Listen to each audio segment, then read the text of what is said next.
आज बात करते हैं प्राचीन भारत के उन 16 महान राज्यों की जिन्होंने हमारे उपमहाद्वीप का भविष्य गढ़ा। तो बुद्ध के जन्म से पहले भारत कैसा था? ये कहानी है 6ठी शताब्दी ईसा पूर्व की।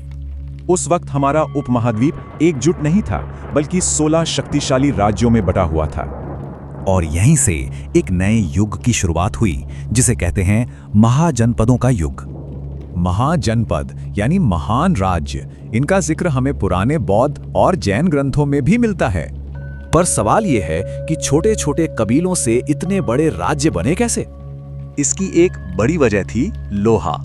इससे खेती के औजार और मजबूत हथियार बनने लगे। साथ ही बड़े बड़े शहर बसे जो व्यापार के केंद्र बने और खूब तरक्की हुई।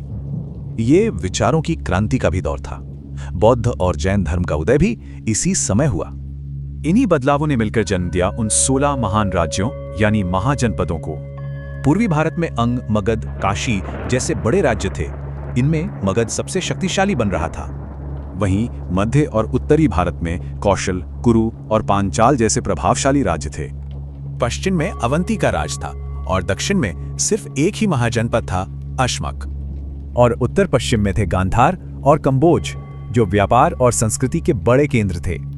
दिलचस्प बात ये कि शासन के 2 तरीके थे, कहीं राजा का राज था तो कहीं गणराज्य भी थे।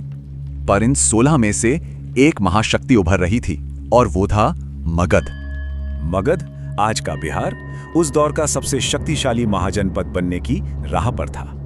इसकी सफलता के पीछे 4 बड़े राज थे: लोहे की खदानें, हाथियों की सेना, उपजाऊ जमीन और सुरक्षित राजधानियां। और इसे आगे बढ़ाया बिंबिसार और अजातशत्रु जैसे ताकतवर राजाओं ने। इस दौर ने सिर्फ एक साम्राज्य ही नहीं, बल्कि भारत के भविष्य की नींव भी रखी। यहीं से राजनीतिक एकता की शुरुआत हुई, नए धर्मों की नींव पड़ी और मौर्य साम्राज्य का रास्ता बना। कह सकते हैं कि मगध से ही मौर्य साम्राज्य का जन्म हुआ, जिसने पूरे उपमहाद्वीप को एक किया। तो क्या यह माना जाए कि भारत की एकता की कहानी यहीं से शुरू हुई?